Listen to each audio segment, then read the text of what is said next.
تعالیٰ عنہا کے ساتھ تھی کہ جب ان کی رخصتی ہوئی ہے تو ان کی عمر صرف 9 سال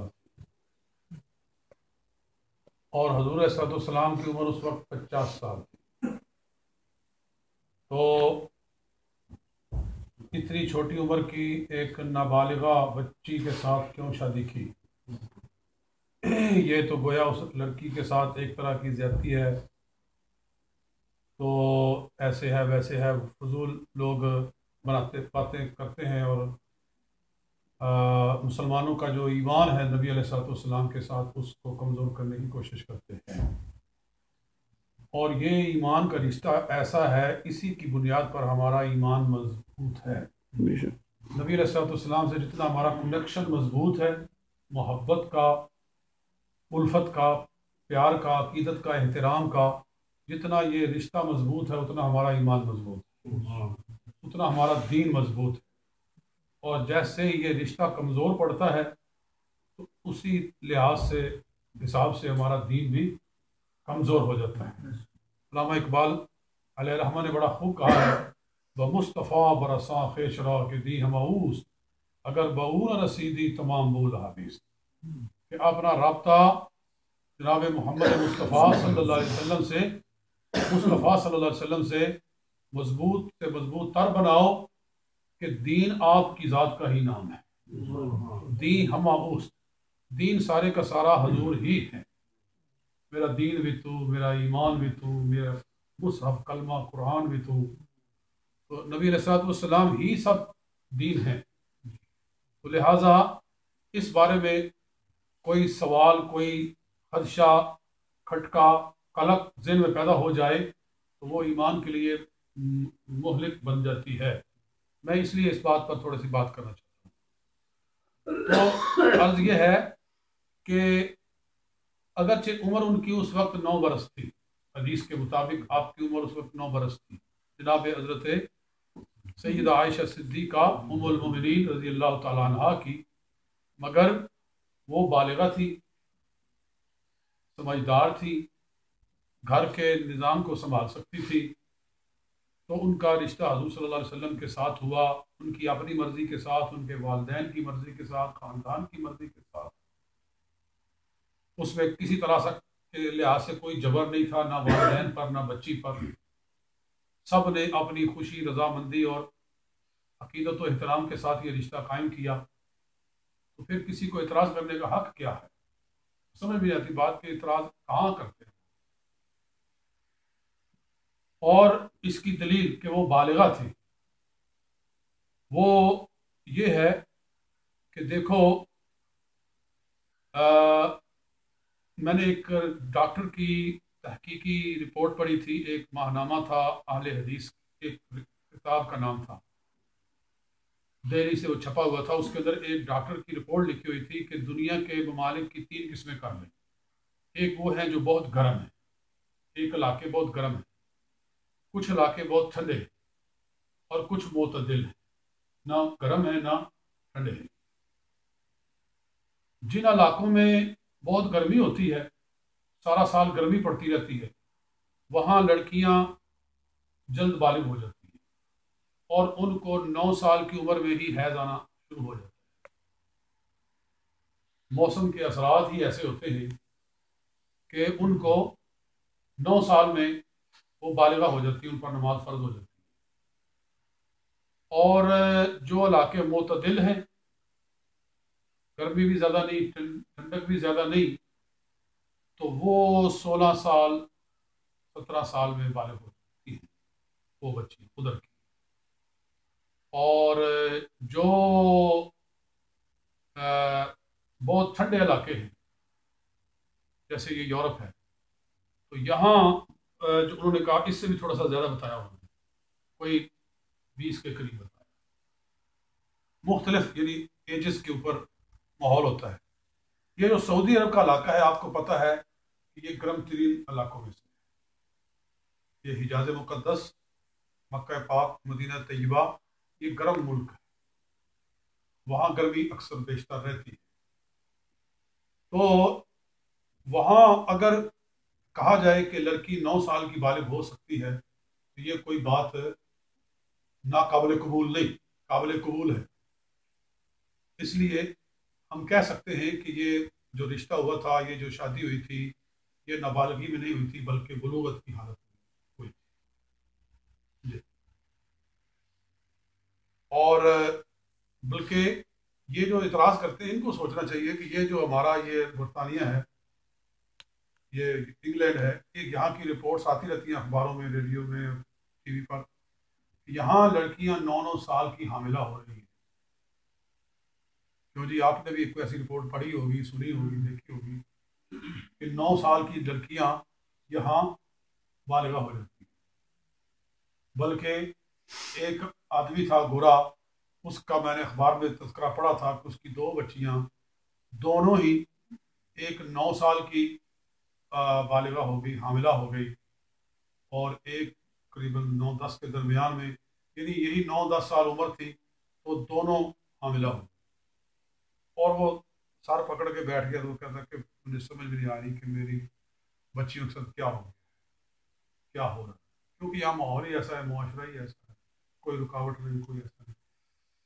تو حالانکہ یہاں یہ ٹھنڈا علاقہ ہے، اگر یہاں 9-10 سال کی لڑکی بالغہ تصور کی جا سکتی ہے تو وہ جو علاقہ ہی گرم ہے، اگر وہاں کسی بچی کے بارے میں کہا جائے کہ وہ 9 سال کی بالغہ ہے تو اس پر پھر کیا اعتراض ہے اگر وہ شادی ہو جاتی ہے. اور پھر دوسرا جواب یہ ہے کہ شادی کا مقصد صرف جسمانی تعلق قائم کرنا نہیں ہوتا. نہیں، مرد اس لیے بھی شادی کرتا ہے کہ اسے گھر کے اندر کوئی خادمہ، کوئی ایسا فرد گھر کے اندر ہو جو کہ خدمت کرنے والا، کھانا رکھ دے، کھانا اٹھا لے، برتن سنبھال لے، بستر تیار کر دے. یعنی یہ مقام. اور پھر سب سے بڑی بات یہ ہے کہ گھر میں کم از کم بات چیت کرنے والا کوئی ہو، تنہائی محسوس نہ ہو، لونلی فیل نہ کرے بندے کے ساتھ کوئی دوسرا فرد ہو جو اس کے ساتھ باتیں کرے، اس کا دل بہلائے، اس کا اکیلا پن اس کو محسوس نہ. یہ بھی مقصد ہوتا ہے. اور اس نکاح کا بالکل یہی مقصد تھا، صرف اور صرف حضرت عائشہ صدیقہ رضی اللہ تعالیٰ عنہا سے جو ہمارے آقا و مولا صلی اللہ علیہ وسلم کا نکاح ہوا، تو اس کا مقصد صرف اور صرف یہ تھا کہ نبی اکرم صلی اللہ علیہ وسلم کی تنہائی جو تھی وہ ختم ہو. ابو بکر صدیق رضی اللہ تعالیٰ نے خود گزارش کی کہ جب آپ کی زوجہ پاک حضرت خدیجہ الکبریٰ رضی اللہ تعالیٰ عنہا کا وصال ہوا، جو حضور علیہ السلام کی ہر خوشی غمی کی وہ ساتھی تھی، نبی علیہ السلام کے ساتھ انہوں نے وفاداری کا حق ادا کر دیا تھا. اللہ تعالیٰ ہر گھر کے اندر ایسا ماحول عطا فرمائے جیسا پیار حضرت خدیجہ الکبریٰ اور رسول پاک صلی اللہ علیہ وسلم کا تھا، وہ مثالی تھا، مثالی. یعنی اندازہ کرو کہ غار ہرا، آپ حاجی حضرات گئے، کون کون گیا غار ہرا پر؟ احباب کئی تشریف لے گئے، مجھے بھی اللہ جانے کے حاضری عطا فرمائی ہے، سعادت عطا فرمائی ہے. کتنی بلندی پر ہے، تھک جاتے ہیں لوگ اوپر جاتے ہوئے، طاقتور لوگ بھی تھک جاتے ہیں اوپر جاتے ہوئے. تو حضور علیہ السلام اعلان نبوت سے پہلے وہاں چلے جاتے تھے، کئی ہفتے آپ وہاں عبادت میں گزار دیتے تھے، وہیں رہتے تھے، مکہ شہر میں واپس نہیں آتے تھے. ایک دفعہ پورا رمضان نبی علیہ السلام نے غار ہرا میں گزارا تھا عبادت کے اندر. تو آپ کھانا لے کر جاتی تھی حضرت خدیجہ الکبریٰ رضی اللہ تعالیٰ عنہا، حالانکہ عمر بھی ان کی زیادہ تھی. حضور صلی اللہ علیہ وسلم کی عمر اگر اس وقت 50 برس تھی تو یعنی جب اعلان نبوت ہوا تو حضور کی عمر 40 برس تھی. ان کی کتنی ہو گئی؟ ان کی 50 ہو گئی، ہے نا. وہ حضور سے 15 سال بڑی تھی، نبی علیہ السلام سے 15 سال بڑی تھی. یعنی اعلان نبوت سے پہلے ہی جب حضور صلی اللہ علیہ وسلم 25 برس کے تھے تو یہ شادی ہوئی تھی، تو اس وقت وہ 40 برس کی تھی. جی، تو اتنا تفاوت تھا عمر کا. جی ہاں، 55 سال عمر تھی ان کی.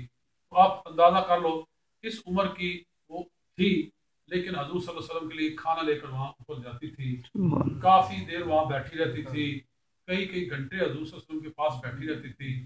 لیکن حضور علیہ السلام عبادت کے اندر مگن ہوتے تھے تو کھانا وہیں چھوڑ کر واپس آ جاتی تھی، اور پھر کبھی 2 دن کے بعد دوبارہ جاتی تھی تو کیا دیکھتی تھی کہ پچھلا کھانا اسی طرح پڑا ہوا ہے. حضور صلی اللہ علیہ وسلم نے وہ کھانا بھی نہیں کھایا، کیونکہ آپ مسلسل عبادت کے اندر ہی، آپ خود فرماتے ہیں ابھی تو عند ربی هو یطعمنی ویسقینی، میں راتیں اپنے رب کے پاس گزارتا ہوں، وہ مجھے کھلا بھی دیتا ہے پلا بھی دیتا ہے۔ ہاں، وہ بات لمبی ہو رہی، میں یہ کر رہا ہوں کہ ایسی وفادار بیوی وہ جب فوت ہو گئی تو حضور صلی اللہ علیہ وسلم اپنے گھر کے اندر اپنے آپ کو اکیلا محسوس کرتے تھے، تو حضرت صدیق اکبر نے عرض کیا کہ یا رسول اللہ، مجھے آپ کی تنہائی، آپ کی افسردگی اور آپ کا اکیلا پن میں دیکھ نہیں سکتا۔ آقا، میری بیٹی اگرچہ عمر میں چھوٹی ہے مگر پیارے آقا آپ اس کو اپنی زوجیت میں قبول فرما لیں، وہ کم از کم آپ کا دل بہلاتی رہے، وہ آپ سے باتیں کرے گی، آپ کی خدمت کرے گی، آپ اپنے گھر میں اپنے آپ کو لونلی فیل نہیں کریں گے، اکیلا آپ محسوس نہیں کریں گے۔ تو سرکار صلی اللہ علیہ وسلم نے یہ رشتہ قبول فرما لیا۔ تو یہ رشتہ صرف اور صرف اس لیے ہو، اس واسطے اس رشتے پر اعتراض کرنے کا کوئی مقصد نہیں ہے۔ یہی وجہ ہے کہ حضور اکرم سید عالم صلی اللہ علیہ وسلم کو اپنی ساری ازواج مطہرات میں سے سب سے زیادہ کس کے ساتھ پیار تھا؟ حضرت عائشہ صدیقہ ام المومنین رضی اللہ تعالی عنہا سے سب سے زیادہ پیار، محبوبہ محبوب رب العالمین، ان کا لقب ہے محبوبہ محبوب رب العالمین۔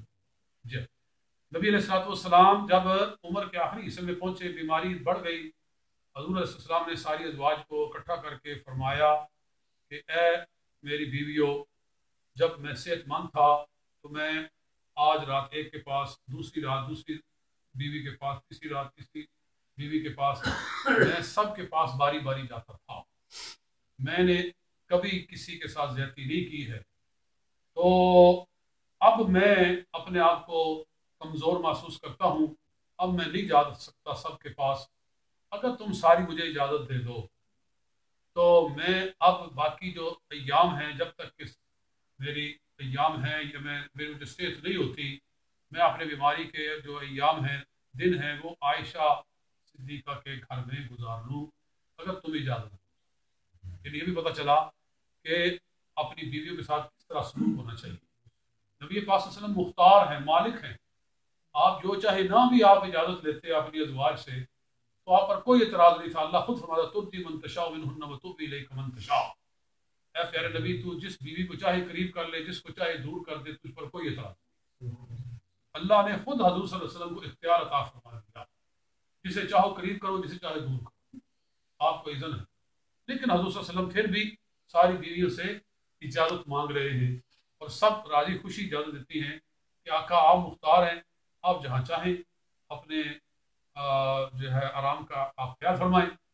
تو حضور علیہ السلام نے پھر حضرت عائشہ صدیقہ رضی اللہ تعالیٰ عنہا کے گھر میں مستقل قیام فرمایا، حتیٰ کہ حضور صلی اللہ علیہ وآلہ وسلم نے ان کی جھولی میں وصال فرمایا۔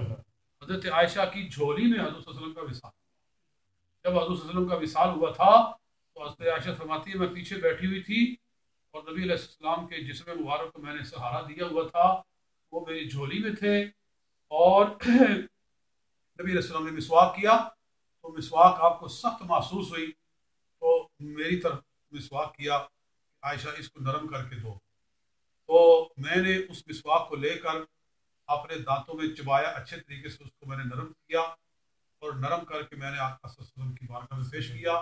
پھر حضور صلی اللہ علیہ وسلم نے اپنے دندان مبارک پر اس مسواک کو استعمال فرمایا۔